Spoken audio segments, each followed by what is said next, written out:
लापता लोगों की सच्ची केसेस को लेकर मैं डॉक्टर जॉय एक बार फिर हाजिर हूँ। दोस्तों, आजकल मेरी वीडियोस आप तक नहीं पहुँच पाती, जिसकी वजह ये हो सकती है कि आपने चैनल को सब्सक्राइब नहीं किया हुआ है। और अगर आपने चैनल को सब्सक्राइब कर रखा है तो मेक श्योर कि आप बेल आइकॉन को दबाकर ऑल पर कर दे, ताकि मेरी हर वीडियो आप तक पहुँच पाए। अब बिना किसी देरी के बढ़ते हैं इन केसेस की तरफ।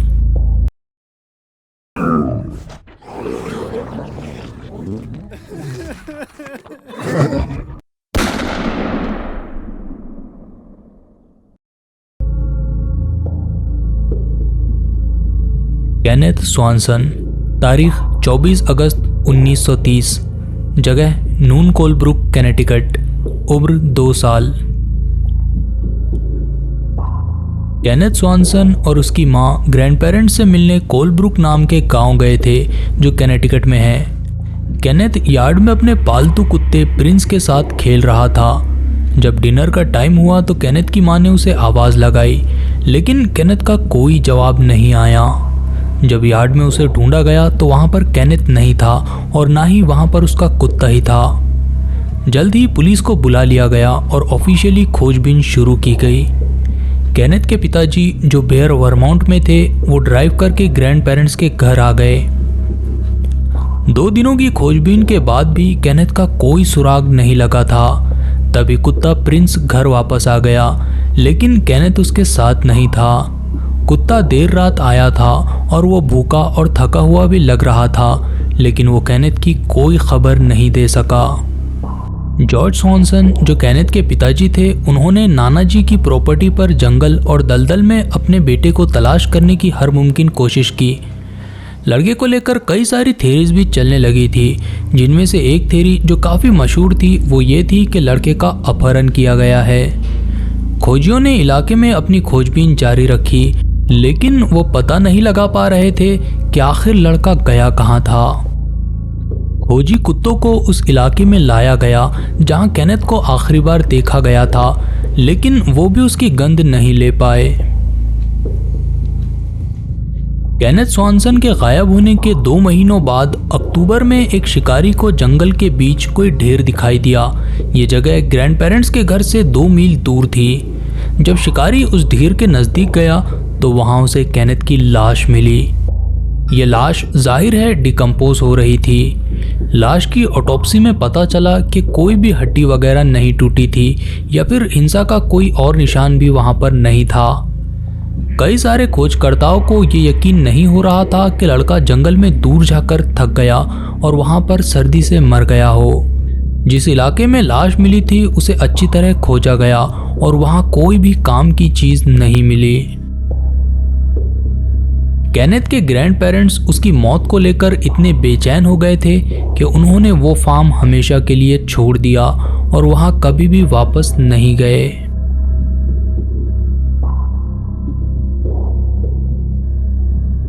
एल्डन जॉनसन, तारीख 27 मार्च 1934, जगह नॉर्थ रिहोबोथ, मैसाचुसेट, उम्र 4 साल।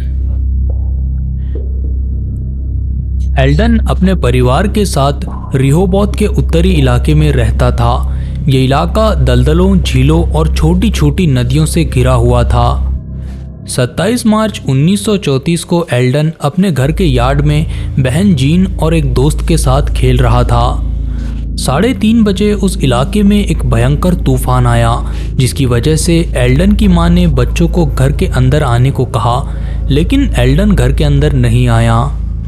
एल्डन की मां मिसेस ली जॉनसन ने 10 मिनटों तक यार्ड के आसपास खोजबीन की, लेकिन जब उन्हें वो कहीं नहीं दिखाई दिया तो उन्होंने पड़ोसियों को मदद के लिए बुलाया।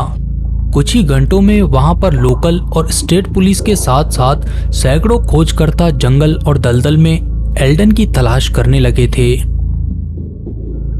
एल्डन की गुमशुदगी के बाद 24 घंटों तक वहां सैकड़ों वॉलंटियर्स लगातार खोजबीन करते रहे थे।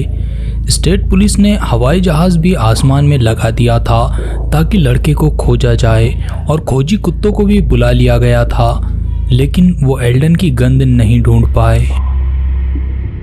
26 घंटों बाद जब एल्डन के घर से 2 मील दूर खोजकर्ता एक मुर्गियों के फार्म से लगे दलदली इलाके में खोजबीन कर रहे थे कि तभी उन्हें वहां एल्डन मिला।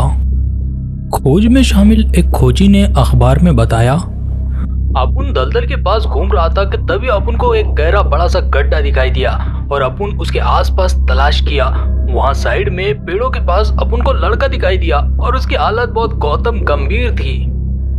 एल्डन को वहाँ से उठाकर उसकी माँ के हाथों में सौंप दिया गया।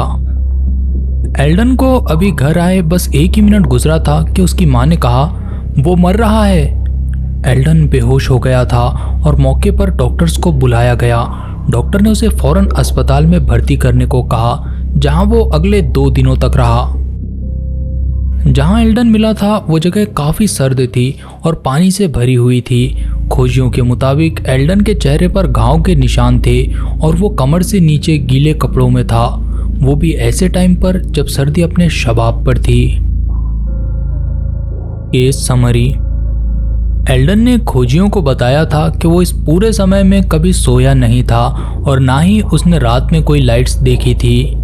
खोजियों ने एक बड़ी सी अंगीठी जलाई हुई थी जो मीलों दूर से देखी जा सकती थी, इसलिए उन्होंने माना कि शायद एल्डन सोया हुआ था। ये बात हैरान करने वाली है कि गीला होने के बाद भी रात में सर्दी ने उस पर इतना जुल्म नहीं ढाया था। एक सवाल जो काफ़ी बड़ा पैदा होता है वो ये है कि आखिर एल्डन जिस जगह पर मिला था वो वहाँ तक कैसे पहुँचा था। एल्डन के पेरेंट्स और खोजकर्ताओं ने उसे इस दौरान क्या हुआ था ये पूछने की कोशिश की, लेकिन वो सही से बता नहीं पाया और बाद में वो बेहोश हो गया था। डॉक्टर्स भी इस बात को एक्सप्लेन नहीं कर पाए थे कि आखिर ऐसा क्यों था।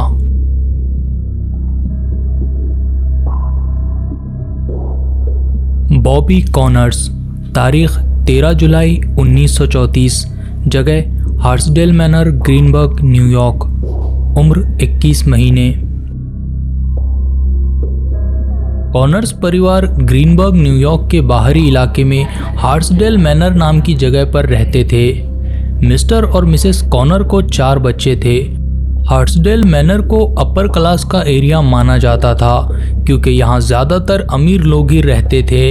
इस इलाके में कई सारे पानी के स्रोतों के अलावा घना जंगल भी था। 13 जुलाई 1934 को बॉबी कॉनर एक पड़ोसी दोस्त के यहाँ उसके घर पर खेलने गया था। शाम करीब 5 बजे बॉबी की मां ने दोस्त के घर पे फ़ोन लगाया और बॉबी को घर आने के लिए कहा। घर लौटते हुए रास्ते में बॉबी को एक रेत का टीला दिखाई दिया और वो उसी से खेलने लगा। उम्र में उससे बड़े बच्चों ने उससे कहा कि वो घर चला जाए, लेकिन उसने उनकी बात नहीं सुनी।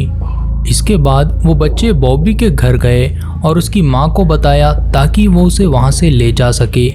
जब मिसेस कॉनर उस रेत के टीले पर पहुंची तो बॉबी वहाँ से गायब था। परिवार और आस पड़ोस वालों ने बॉबी की तलाश देर रात तक की और फिर उन्होंने स्टेट पुलिस और लोकल पुलिस को इसकी जानकारी दी। पुलिस अपने साथ दर्जनों खोजी कुत्ते और वॉलंटियर्स लेकर आई।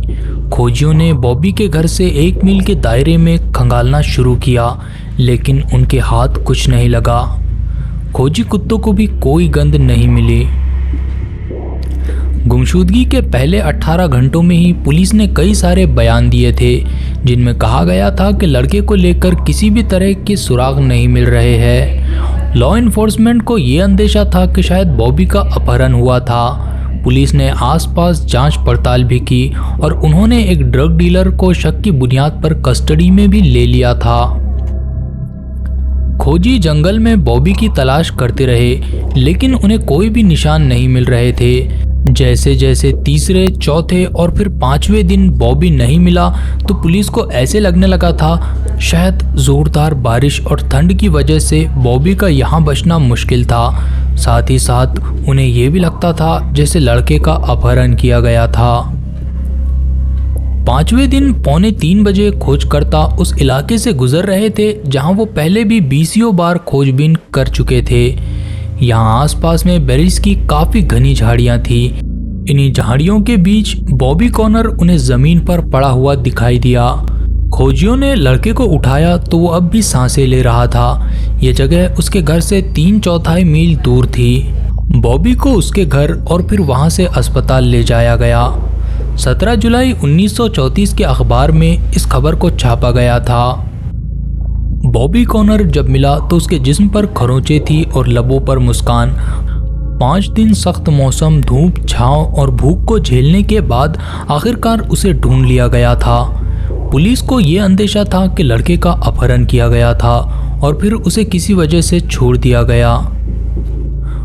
ओ जी, साड़ा मानना है कि मुंडे का अपहरण किया गया सी। ये शब्द थे कैप्टन फिलिप्स जे मैकेलन के, जो ग्रीनबर्ग पुलिस से थे। मैनू लगता है कि बच्चे नू जंगल विच कोई छोड़ दिया सी। इसकी वजह ए होंदी सी कि जिस एरिया में हमें बच्चा मिला वो एरिया नू बार बार तलाशी ली गई सी, पर उत्ते वो नहीं था जी। और जैसा कि कई सारे केसेस में देखने को मिला है, बॉबी के शूज और सॉक्स भी गायब थे। उसका एक जूता उससे 30 फीट दूर झाड़ियों में मिला था। ये जूता इतनी ऊंचाई पर था कि ऑफिसर समझ नहीं पा रहे थे कि आखिर वो वहां कैसे पहुंचा था। बॉबी का दूसरा जूता यहाँ से और ज्यादा दूर एक अंगूर के बाग के पास मिला था।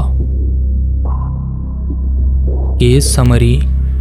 ये केस शायद उस इलाके में उस जमाने का सबसे ज्यादा इन्वेस्टिगेट किया गया केस था। लोकल पुलिस ने FBI तक को इस केस में बुला लिया था, ये सोचकर के बच्चे का अपहरण किया गया है। बॉबी के मिलने के बाद भी ऑफिसर्स इसी बात पर अड़े हुए थे कि बॉबी का अपहरण किया गया था। लॉ एनफोर्समेंट के ऐसे मानने की एक बड़ी दलील ये थी कि लड़के के जिस्म पर कोई मच्छर के काटने या फिर सनबर्न के निशान नहीं थे। पुलिस की थ्योरी से हटकर हकीकत में आखिर बॉबी के साथ क्या हुआ था, शायद ये राज हमेशा एक राज ही बनकर रहेगा। तो दोस्तों, ये थी आज की कुछ केसेस। होपफुली आपको ये पसंद आई होगी, और अगर आपको ये पसंद आई है तो इस वीडियो को लाइक करना बिल्कुल भी ना भूलें और अपने सुझाव और फरमाइशें कमेंट सेक्शन में देते रहें। मैं आपको मिलता हूँ किसी और वीडियो के साथ, तब तक के लिए गुड बाय।